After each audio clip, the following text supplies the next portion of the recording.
The left-wing woke social media platform Facebook upheld its decision to suspend former President Donald Trump from their platform. Joining me now to weigh in on this and a lot of other major news stories of the day, Judicial Watch president and author of the book, A Republic Under Assault, The Left's Ongoing Attack on American Freedom, Tom Fitton. Tom, always great to see you. President Trump released a statement reading in part, "What Facebook, Twitter, and Google have done is a total disgrace and an embarrassment to our country. Free speech has been taken away from POTUS because the radical left lunatics are afraid of the truth, but the truth will come out anyway, bigger and stronger than ever before." How do you think we solve this problem of big text bigotry toward conservatives, Tom? Well, there's got to be a penalty for breaking the rules, lying about what you're doing, being engaged in business fraud, and, as the president said, violating the free speech rights of millions of American citizens. Today's decision undermines free speech, undermines the First Amendment, suggests that raising questions about the election is a reason to suppress your voice. Interestingly, Facebook refused to give to the Oversight Board, the quasi-independent body that helped make this decision today, any details that any details about any communications Facebook had with other government officials about shutting Trump down. And of course, Judicial Watch separately has found out that, yes, state government officials, for instance, in California and Iowa, helped pressure Facebook and Twitter and YouTube, et cetera, to censor, often successfully, citizens and, frankly, Judicial Watch. So this is a chilling effect, not only obviously on the speech of President Trump, but all Trump supporters or anyone who doesn't buy into whatever the left's narrative or fish of the day is.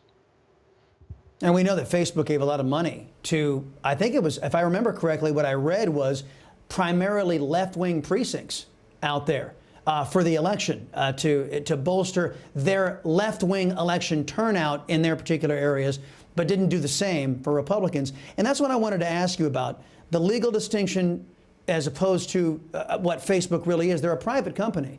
If they want to be left-wing, anti-American freaks, they have every right to be.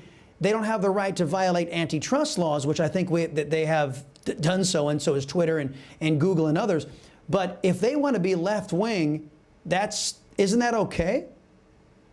It sure is, but they have to be honest about it. They can't say they're pursuing a business policy or doing it for reason X when they're doing it for reason Y. This is not a fairly applied standard. It's targeting of conservatives. They're lying when they're saying it's not targeting conservatives. They're lying when they're saying they're doing it in a dispassionate manner. And so when you're engaged in business fraud, when you're lying to shareholders and lying to government officials about the reasons for your censorship, Section 230 doesn't protect you from business fraud or being investigated from the Securities Exchange Commission. Yeah. And last thing, this idea about being honest about who they are. They're left-wing companies. They algorithmically, they are biased toward conservatives, and a lot of people are out there proving that every day.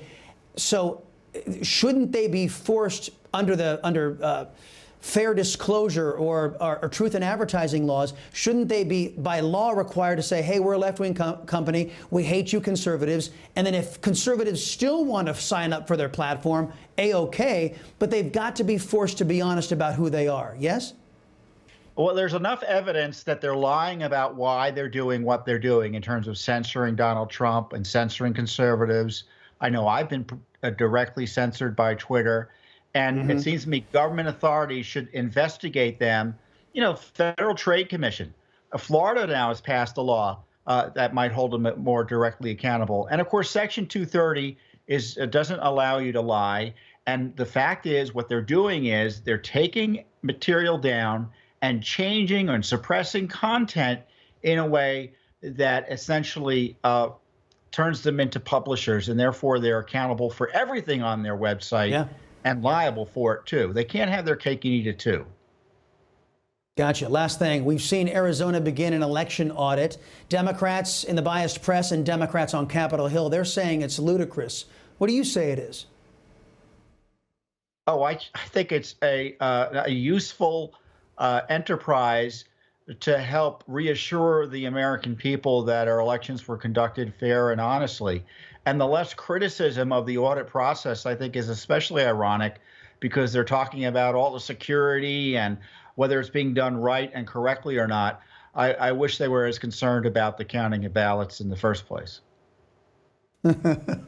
Tom Fitton, I've always said your organization is doing God's work, and I believe it today. Thank you, sir. Appreciate the time as always. Coming